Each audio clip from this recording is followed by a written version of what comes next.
नमस्कार, झारखंड में आपका स्वागत है। आपके साथ मैं हूं शिप्रा झा।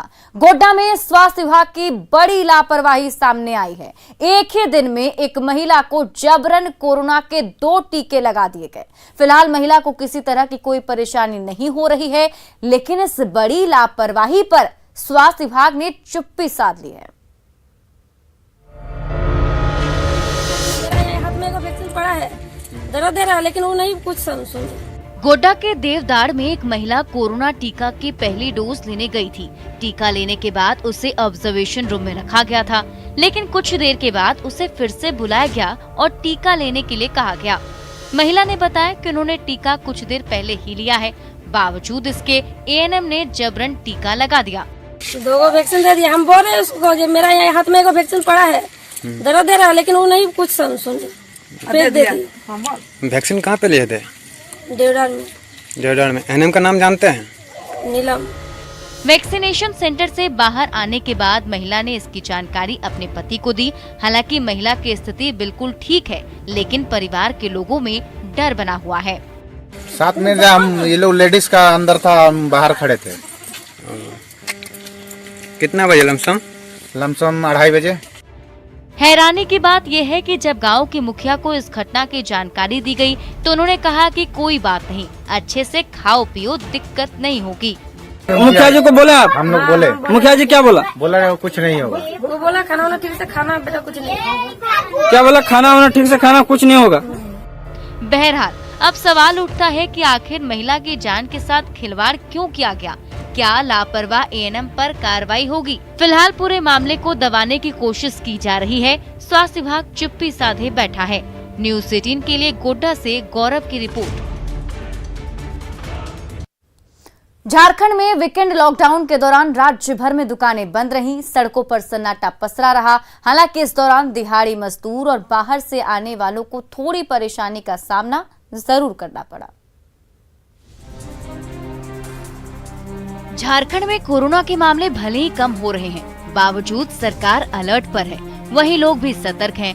38 घंटे संपूर्ण लॉकडाउन के दौरान रांची समेत तमाम शहरों में दुकानें बंद रहीं। सड़कों पर सन्नाटा पसरा रहा। सिर्फ जरूरी सेवाओं के लिए लोग घर से बाहर निकले। राजधानी रांची में आज संपूर्ण लॉकडाउन है और लॉकडाउन के दौरान तमाम दुकानें बंद हैं। साथ ही सड़कों पर जो भी बाहर निकल रहे हैं उनकी कड़ाई से पूछताछ की जा रही है। साथ ही बाहर निकलने का कारण पूछा जा रहा है। घर से निकलने का कारण क्या कारण है? तो अधिकतर लोग मेडिकल के लिए निकलता है। अधिकतर लोग जो भी है, या तो स्टाफ है या तो मेडिकल के दुकान है। राज्य में सोमवार सुबह 6 बजे तक संपूर्ण लॉकडाउन है। हालांकि इससे दिहाड़ी मजदूरों की थोड़ी परेशानी जरूर बढ़ गई है। लॉकडाउन के बावजूद बड़ी संख्या में दिहाड़ी मजदूर काम की तलाश में अपने घरों से निकले, लेकिन उन्हें मायूसी हाथ लगी। देख सकते हैं हरमुख चौक पर ही बड़ी संख्या में महिला मजदूर भी यहाँ पर हैं, जो संपूर्ण लॉकडाउन की स्थिति में रोजगार के लिए बाहर निकली हैं। साथ ही ये महिलाएं हर दिन यहाँ पहुँचती हैं, लेकिन ज्यादातर स्थिति में इन्हें मायूस होकर ही घर वापस लौटना पड़ता है। लॉकडाउन रहने से क्या, खाने भी न मर रहे हैं, तो लॉकडाउन है तो फिर वो तो है ये है, लेकिन अब खाएंगे क्या है? आते हैं डेली घूम के चल जाते हैं। लॉकडाउन के दौरान उन लोगों को भी परेशानी का सामना करना पड़ा जो दूसरे प्रदेश से ट्रेन या फिर हवाई सेवा के जरिए रांची पहुंचे थे। ऑटो वाले ज्यादा भाड़ा मांग रहे थे। ऐसे में कई लोग पैदल ही घर की ओर चल दिए। ऑटो मिल रहा है, लेकिन किराया बहुत ज्यादा मांग रहे हैं सर। उस कारण पैदल आए हैं यहाँ तक। अब यहाँ से देखेंगे कहीं जाने का साधन। वजह इसी है सर कि एक सवारी है, अगर हमको 15 किलोमीटर जाना है तो हमको एक पैसेंजर के लेके जाना है तो 100 रुपया कौन सा नाजायज ले रहे हैं। अब बताइए, अभी 90 रुपया 95 रुपये तेल हो गया, कहाँ से हम लोग पोसाई पड़ेगा? अभी 3 सवारी बैठा के जाना है तो जो रेल भाड़ा है, यहाँ से कांटा टोली बिरसा चौक से कांटा टोली 40 रुपया भाड़ा है, 40 रुपये लेते हैं, 3 सवारी बढ़ाते हैं। झारखंड में कोरोना का दूसरा लहर सुस्त पड़ गया है, लेकिन तीसरे लहर की आशंका को लेकर सरकार सतर्क है।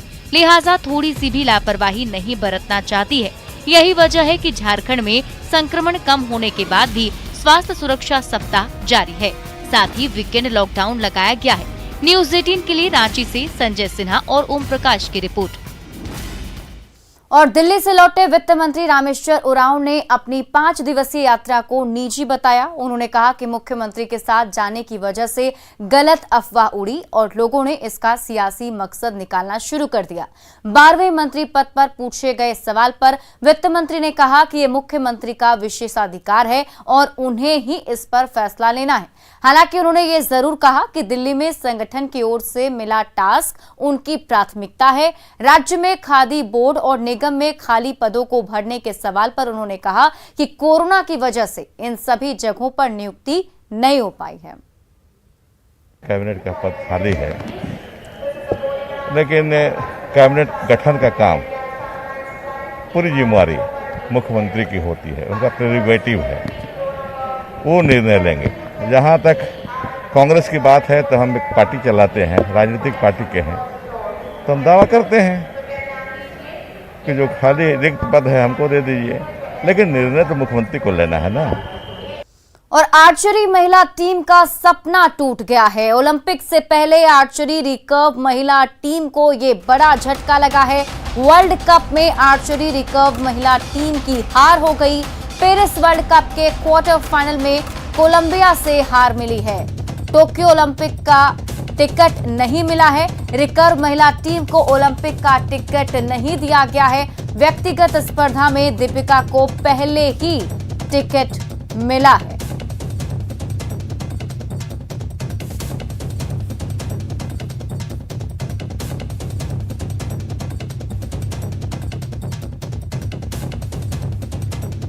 तो रिकर्व महिला टीम को ओलंपिक का टिकट नहीं मिल पाया है। इनका सपना टूट गया है। व्यक्तिगत स्पर्धा में दीपिका को टिकट मिला है, लेकिन यहां पर जो क्वार्टर फाइनल में खेलने के लिए जाना था उसका टिकट नहीं मिल पाया है। ओलंपिक से पहले आर्चरी महिला टीम को ये बड़ा झटका। पेरिस वर्ल्ड कप में आर्चरी रिकर्व महिला टीम की हार हुई है। क्वार्टर फाइनल में कोलंबिया से हार मिली है। गुमला के चैनपुर में पंचायत समिति सदस्य के साथ दुष्कर्म के 3 महीने बीत गए, लेकिन अब तक उन्हें इंसाफ नहीं मिला। ऐसे में पीड़ित महिला ने एसपी और डीसी को पत्र लिखकर इंसाफ की गुहार लगाई है। पीड़ित महिला का कहना है कि अब तक आरोपी जेई की गिरफ्तारी नहीं हुई, वहीं आरोपी बार बार उसे धमकी दे रहा है। पीड़ित महिला ने मुख्यमंत्री, डीजीपी और अनुसूचित जनजाति आयोग के अध्यक्ष को भी पत्र लिखा है। ये अभी हुआ, जो भी हुआ उसको किसी को नहीं बताना है, और किसी को पता चल गया मैं तुझे जान से मार डालूंगा, ऐसा कहा। और वहीं से गए थे, वहाँ पर एप्लीकेशन लेके गई थी, वहाँ पर गए तो फिर वहाँ से यहाँ भेज दिए गुमला में, महिला थाने में जाओ, वहीं पर केस को लेके जाओ और वहीं पर दे देना, ऐसा कहा बड़ा बाबू। और यहीं पर आ गए, यहाँ पर दिए, लेकिन यहाँ पर कुछ नहीं हुआ। मैं चैनपुर प्रखंड कार्यालय में कार्यरत एक जेई हैं, जो इनके साथ में फाइल पर हस्ताक्षर करने के बहाने अपने आवास में बुलाया, और आवास में बुला करके दरवाज़ा बंद करके इसके साथ बलात्कार की घटना जोर ज़बरदस्ती से किया, और धमकी भी दिया कि किसी को अगर इस तरह का बताएगी तो घटना के बारे में तो जान से मार देंगे। बाद में अलग अलग नंबर से इसको यह भी धमकी देने लगा कि कहीं किसी को बताएगी तो बर्बाद कर देंगे। कुछ दिन के बाद में अभी आपके माध्यम से कहाँ इसको अभी जब ये लोग चैनपुर थाना गए, चैनपुर थाना में इनको केस लेने के बजाय महिला थाना रेफर कर दिया गया। महिला थाना में कांड तो दर्ज हुआ है 11/2021 376 अंतर्गत, लेकिन कोई एक्शन में नहीं है। कोई पदाधिकारी, सारे लोग लग रहे हैं कि सब लिपापोती बचाव में लगे हुए हैं। गुमला के उच्चडीह गांव के 111 परिवार डर के साए में जी रहे हैं। दरअसल ये गांव थर्डिंग जोन में आता है। यहां आसमानी बिजली कहर बरपाती है। बीते साल की बात करें तो गांव में 50 से अधिक पशुओं की मौत आसमानी बिजली की चपेट में आने से हो गई थी, जबकि कई ग्रामीण इसके झटके से घायल हो चुके हैं। जिससे परेशान ग्रामीणों ने जिला प्रशासन से मदद की गुहार लगाई है। ग्रामीणों की मांग है कि जिला प्रशासन गांव में तड़िक चालक लगाएं। पहले स्कूल में 2 तड़िक चालक था, लेकिन अब दोनों ही तड़िक चालक गायब हो गया है। हम लोग के लिए गर्जन से 3 महीना हम लोग भाई में रहते हैं। कितना गांव में मतलब गर्जन चलते घर सब में मतलब ये गिर गए हैं। फिर पशु गांव में 50-60 से अधिक ही मतलब उसका नुकसान हो गया है। 3-4-5 महीना तो वैसा मतलब जो है बराबर मतलब हम लोग भयभीत रहते हैं। उसके बाद में इसलिए अगर अच्छा होता कि गाड़ी चालक लगता तो फिर हम लोग भय से मतलब मुक्त होते। बोकारो के बालीडीह पुलिस ने कुख्यात अपराधी बिट्टू सिंह गिरोह के 5 सदस्यों को गिरफ्तार किया है। ये सभी अपराधी कुछ दिन पूर्व हुए एक अपहरण मामले में भी शामिल थे। पुलिस ने इनके पास से 3 मोबाइल भी जब्त किया है। प्रभारी विनोद कुमार ने बताया कि गिरफ्तार सभी अपराधी बिट्टू सिंह के लिए काम करते हैं। इन लोगों के द्वारा 5 लाख की सुपारी लेकर जेल से बाहर आए एक अपराधी की हत्या करने की योजना बनाई जा रही थी, लेकिन पुलिस ने इनके मंसूबे पर पानी फेरते हुए सभी को गिरफ्तार कर लिया है। और ये लोग करीबन 8 लड़का ये लोग रिवॉल्वर के साथ धमक गए और बसंत महतो को वो किडनैपिंग करके बादाम बासा जंगल में ले गए और वहाँ से इन्होंने इसी मोबाइल से इनके परिजनों को फ़ोन किया कि 1 लाख रुपया आप दीजिए, नहीं तो मार देंगे। तो पुलिस में कंप्लेन हुआ। एसपी महोदय द्वारा पुलिस टीम बनाई गई। हम लोग सभी जितने जन हैं मिल के इसमें त्वरित कार्रवाई करते हुए छापामारी करते लिंक लगाते हुए जब वहाँ पर पहुँचे तो ये लोग उसको छोड़ के भागे। उसमें घेराबंदी करके एक क्रिमिनल को पकड़ा गया। गिरिडीह के डालमिया पेट्रोल पंप पर लोगों ने मिलावटी पेट्रोल बेचने का आरोप लगाते हुए जमकर हंगामा किया। बताया जा रहा है कि संजीव कुमार ने गिरिडीह से बाहर जाते वक्त डालमिया पेट्रोल पंप से गाड़ी में पेट्रोल भरवाया था, लेकिन शहर से कुछ दूर आगे जाने के बाद ही गाड़ी बंद हो गई। इस दौरान जब जांच किया गया तो पता चला कि पेट्रोल के बजाय गाड़ी में पानी था। तस्वीरों में भी आप देख सकते हैं, ग्राहक ने बोतल में भरे पेट्रोल को दिखाया है, जिसमें साफ दिख रहा है कि इसमें मिलावट की गई है। वहीं पेट्रोल पंप के नोजल संचालकों ने खुद के बचाव में तर्क देते हुए कहा कि लगातार हो रही बारिश के कारण टैंकर में पानी लग गया होगा। हालांकि पंप के प्रबंधक ने संजीव कुमार को भरोसा दिलाया है कि उनकी क्षतिपूर्ति की भरपाई कर दी जाएगी। धनबाद में राज्य और राष्ट्रीय स्तर पर आयोजित प्रतियोगिता में मेडल हासिल करने वाले खिलाड़ी पैसों की तंगी से जूझ रहे हैं। कोरोना का कहर ऐसा टूटा कि घर चलाना भी मुश्किल हो गया है।